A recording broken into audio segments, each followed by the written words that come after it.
seated, I need to first confirm that Mr. Brooks is able to hear and see the court. We do have the audio and visual on. If someone, I can see on the screen there is a headset on the table should he choose, but I have confirmation that the audio and visual are working in the other courtroom. Before I continue, of course, Mr. Brooks does have a right to be present for his sentencing.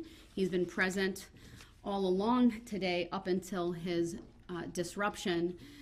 It was very clear to this court that he had absolutely no intention of stopping his tirade. I think there's really no other way to describe it. And this court needs to go through its remarks uninterrupted. And given the history in this case, which is well documented, of his disruptions and inability or unwillingness to follow the very simple rules of decorum and courtesy, which include not interrupting the court, I felt it important under Illinois versus Allen to remove him from the courtroom.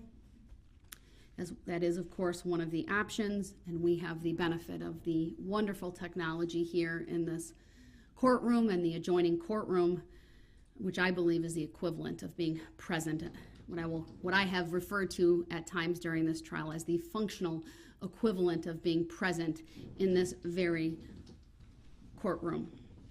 But it is important that I go through this without interruption to make the record that I need to make.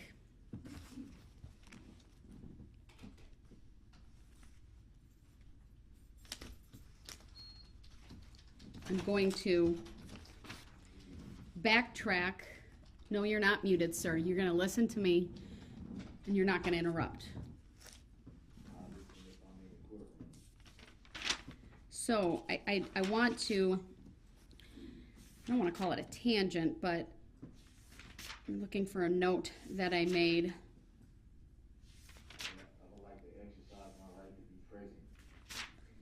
Then you need to pledge to this court, sir, that you will not interrupt me despite what you may not like me saying.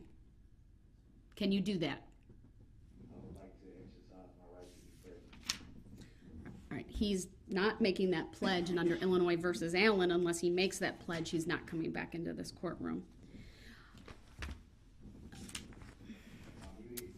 You are not. All right, clearly he's going to keep repeating that statement, so I have muted him at this point. It was my hope that he would honor the simple rule of courtesy and decorum, that he show respect to this court, to these proceedings, and not interrupt and talk over me, but that clearly is something he is unwilling or unable to do. I'll find my note that I wrote later. It had to do with, frankly, what this court has observed as a pattern with Mr. Brooks, and that is when testimony or statements by the court or statements by the prosecution team become unfavorable to him, he lashes out and he disrupts. And that has been borne out time after time after time during this trial. So let me go through and pick up where I left off about the trial. I'm not going to go through everything in detail, but I think it's important that I set the stage, right, and the basis for my sentencing.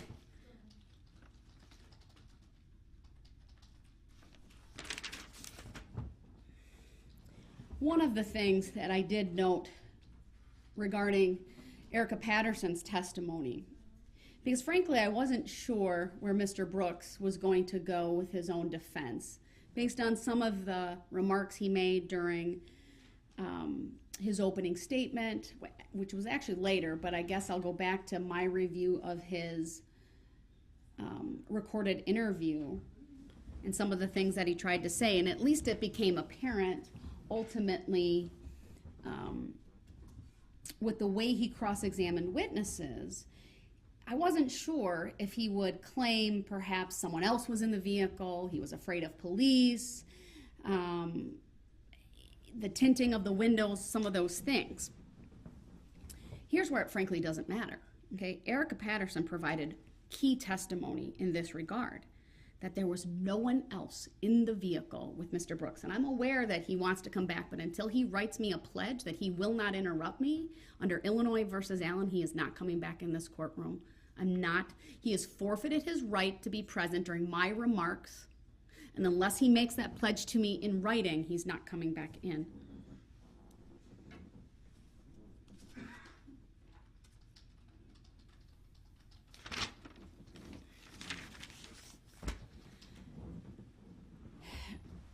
One of the things I tried to do in my preparation, and let me tell you, I reviewed all of my notes from this trial. I have, I think, 9 notepads.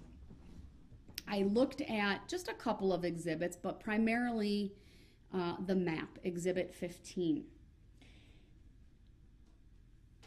I really wanted to determine for myself how long this carnage took. We know the distance, right? From at least where he entered. And you know what, Madam Clerk? Put my screen up, will you? Sure. Let me see. Is there a video conference? I'm going to put Exhibit 15 up because I think it's worth doing that. All right. We know he entered from White Rock, where the first star is on the right side, where it says Fleet 1, unmarked sedan and marked SUV. And that's where Detective Casey was. And so we know he goes 1, 2, 3 blocks before striking anyone. And then it's really about 5 blocks of what can only be described as chaos and carnage. We know we have, from the evidence and the testimony, 2 different speed calculations. One from Bosco's, that was the surveillance footage, between 33 and 34.5 miles per hour. And then we have one farther down from the footage from Curry Insurance, where it was an average 32 miles per hour. Now, I acknowledge math is not my strong suit. I did not do a calculation, but I don't think it took very long for all of this to happen. I think it was a matter of minutes. I think 5 minutes would even be far too long. It's probably 3, maybe.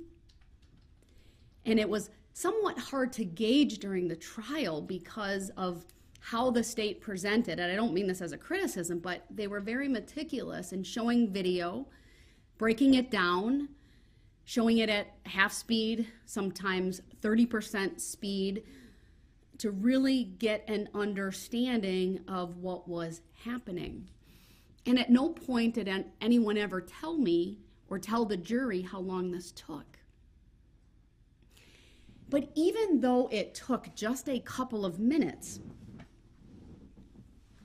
there were so many opportunities for Mr. Brooks to simply stop, turn around, turn down other streets before he ever crossed Barstow Avenue.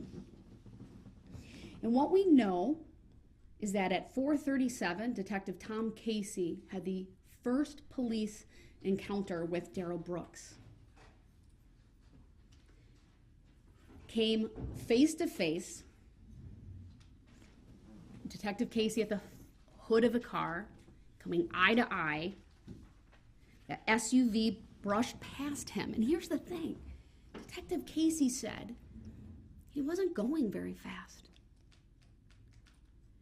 To me, that tells me he had ample time to reflect about what he was about to do. If you look on that map,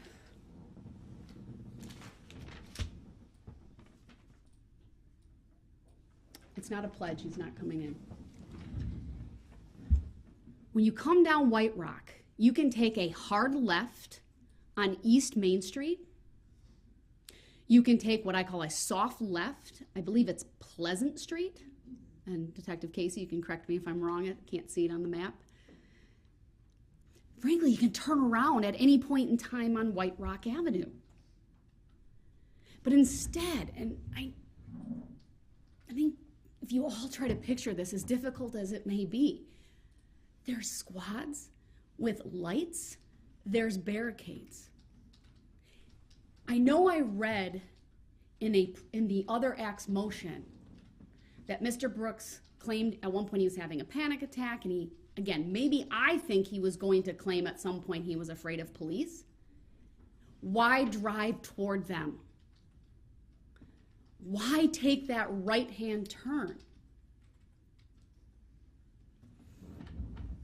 There's no reasonable explanation other than he was angry, he was full of rage, and he didn't care who he came in contact with, what he came in contact with, whether he drove past, through, at,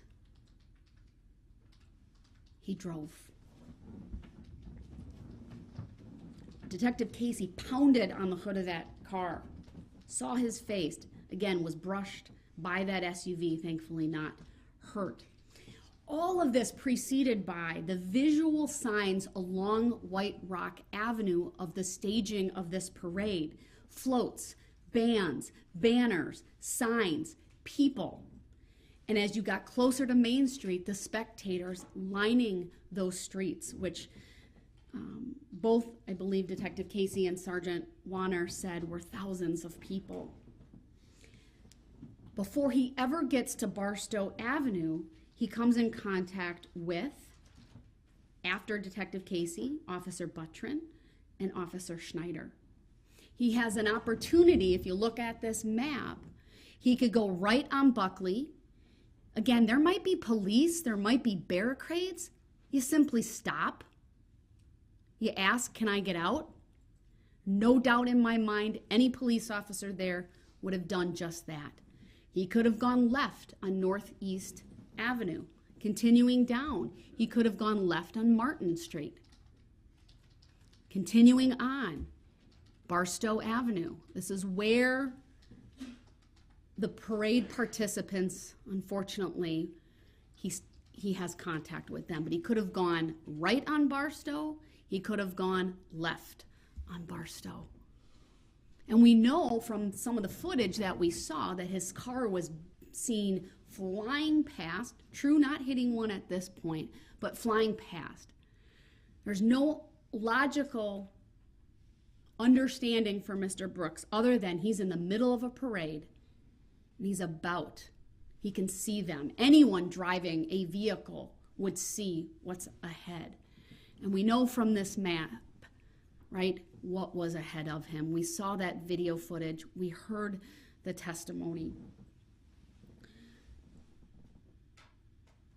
Many police vehicles at these intersections with their lights flashing. There's no doubt in my mind that Mr. Brooks would understand a parade was going on. You can turn off my monitor, thank you. We also know it was not yet dark. Dusk. This was from the battalion chief who talked about when he arrived after that first alert at 4:39, it was not yet dark, it was dusk. I think that aids to the visibility that Mr. Brooks would have seen all of these people. This is not under cover of night. It's, of course, downtown Waukesha. We saw city lights in many of the street lights I'm referring to in many of the videos as well that would have been on or coming on.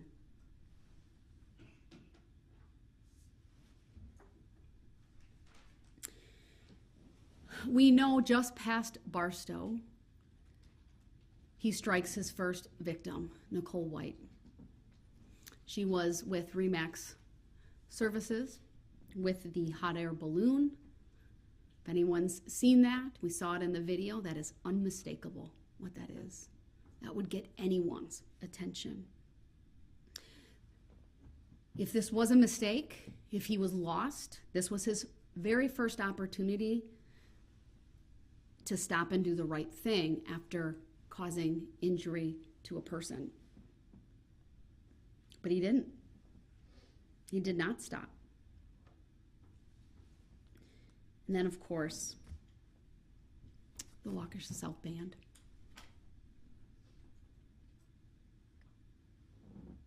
It's hard not to think about what I watched and not have this reaction. Those were images that frankly kept me up at night, that I saw over and over and over. For their band director, she is a hero to me, to get up on this stand, to talk about, and that was Sarah Waymeyer Aparicio, to identify each one of her students, talk about their formation, talk about what she saw. So strong for all of you.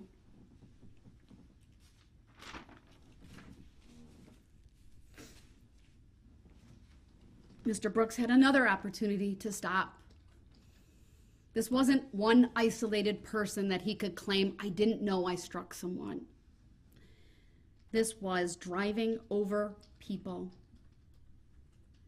What Kyle Jewell described as the SUV went over people like they were big old speed bumps.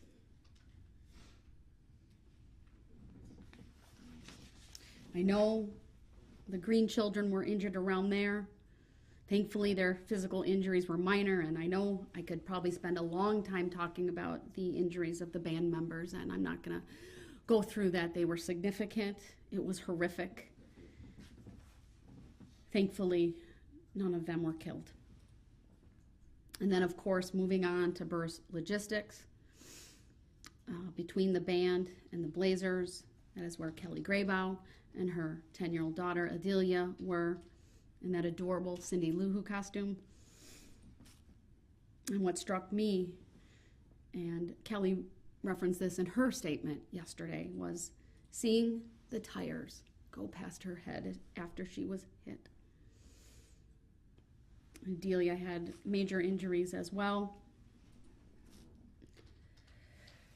And then, of course, the footage from the Waukesha Blazers. And Jeff Rogers talked both at the trial, he testified, and he gave a statement yesterday about, again, having to come into this courtroom, talk about all of those who were with him, who were injured, and of course, little Jackson Sparks. Another video that frankly is very difficult to watch and hard to unsee.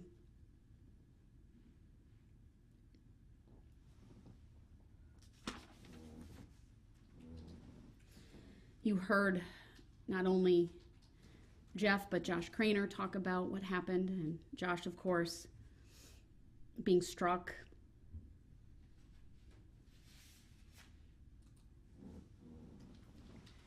And then the extreme dance group. I think it's fair that I didn't fully understand the extent of their injuries until hearing from many of the victims yesterday. I now understand why one of the girls called her aunt and said, "My entire team is dead," because that's what it looked like. It was horrific. And to think of those two brave young ladies who got up during this trial to testify about what they saw, what they did, Jamie and Alyssa, your dancers are proud of you, and because of you, justice has been served.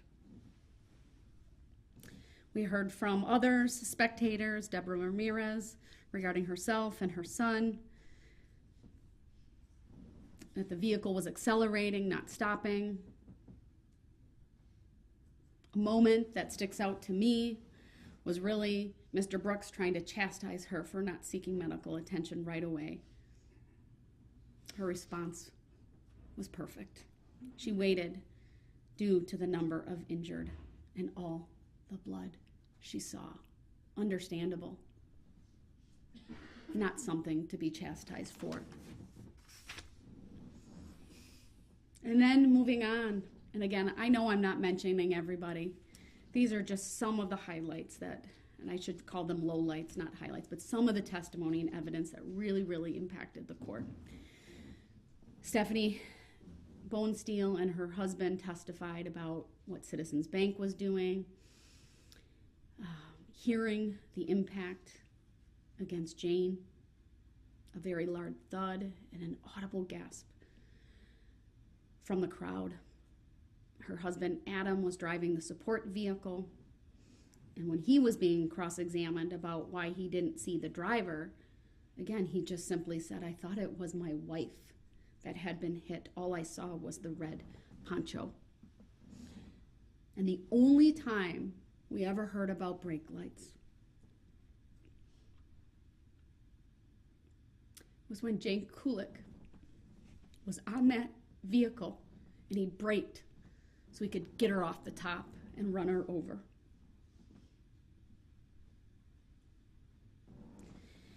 We heard from Matthew Harris, who talked about the red SUV coming straight at them and then veering and going in the direction of the dancing grannies. And again, that audible gasp as he described that eerie sound.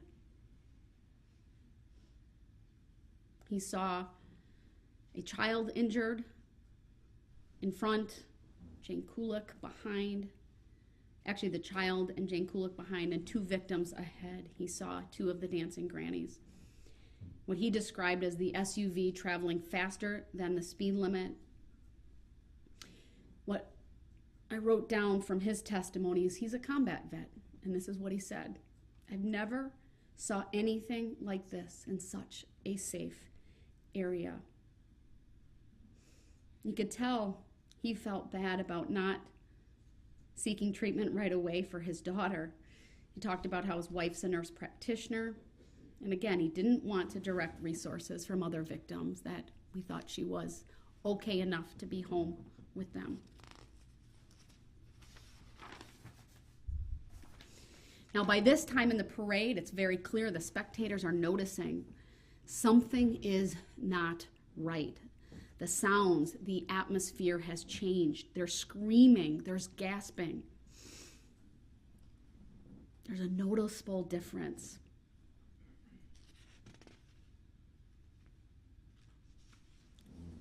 It's at this point, I believe, that Owen was struck, Kelsey was struck. Probably another miracle, given the injuries she sustained, with a tear in her spleen, significant road rash, cuts, requiring facial surgery. What Mr. Knapp described the driver as having eyes completely wide open. And then next we heard from Laura Thien, one of the dancing grannies. She talked about the sisterhood. Another brave woman came in, talked about what happened to that group. 7 people injured from her group, 4 fatalities. She said it all happened in a matter of seconds. All I seen was bodies. It looked like a war.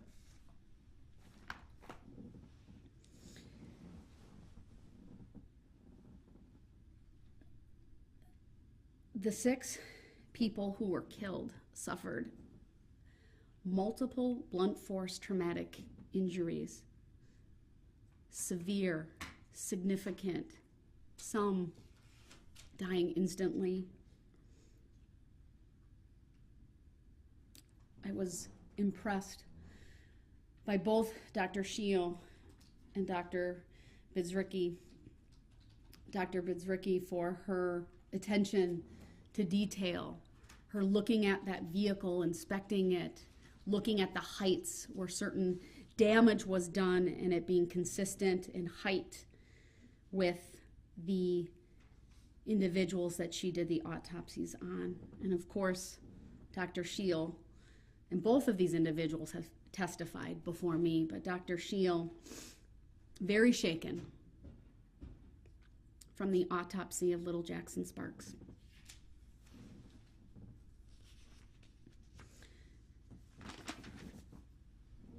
We then, continuing on, heard from Father Witter, very gracious man. He too talked about how he noticed something unusual, saw an SUV flying down the road, heard thuds. It was faster than anyone in their right mind would be going. He estimated it to be over 25 miles per hour. And then Lucas Hallmark, the off-duty police officer who was walking with his family on that day.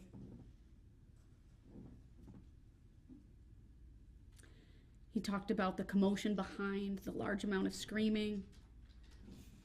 You could feel it was palpable when he testified about having the wherewithal to try to get his kids out of the way, throwing his 3-year-old as far as he could out of the way. You could see the pain on his face when he talked about not being that successful with his 7-year-old. He said, "I wasn't quick enough." He testified that he thought this was a terrorist act, that SUV did not stop. I referenced the speed already. The ACE speed estimation from Detective Carpenter, 33 to 34 miles per hour, a little bit more than that. The speed calculation by Michael Smith from State Patrol from farther down the route of averaging 32 miles per hour. And then, of course, the vehicle inspection by the State Patrol, finding no mechanical issues. There was also the Franklin Assistant Chief who attended the parade. He was near West Main Street in Maple. He provided the testimony regarding the SUV, the window being open, and the driver sticking his head out, looking out. He testified how he thought perhaps it was either a medical emergency, maybe even a mechanical issue, but it was clear once that SUV passed him and he saw that driver. He saw you, Mr. Brooks. No panic, no distress. His heart sank. He knew it was not a medical emergency. The body language just didn't fit. It did not believe it was mechanical at that point either. And then he saw the vehicle crank to the right.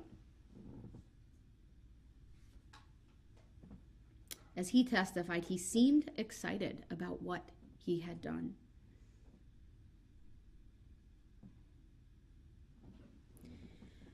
Another off-duty police officer, this one from Waukesha, talked about how he saw Mr. Brooks after the fact crash the vehicle, hear him yell out an expletive and run southbound with his sweatshirt still on. We all saw that video. Of course, at one point, Officer Skolton had contact. And as he testified, he put things together. Keep in mind all of the radio traffic, right, about one person, then like 15 people, and another 15. It was very apparent to him that although he was on the far end, he was around the dogleg on Wisconsin and Maine, that a vehicle had driven through the parade. He saw this vehicle. Of course, at that point, it was heavily damaged. He made the decision to use deadly force.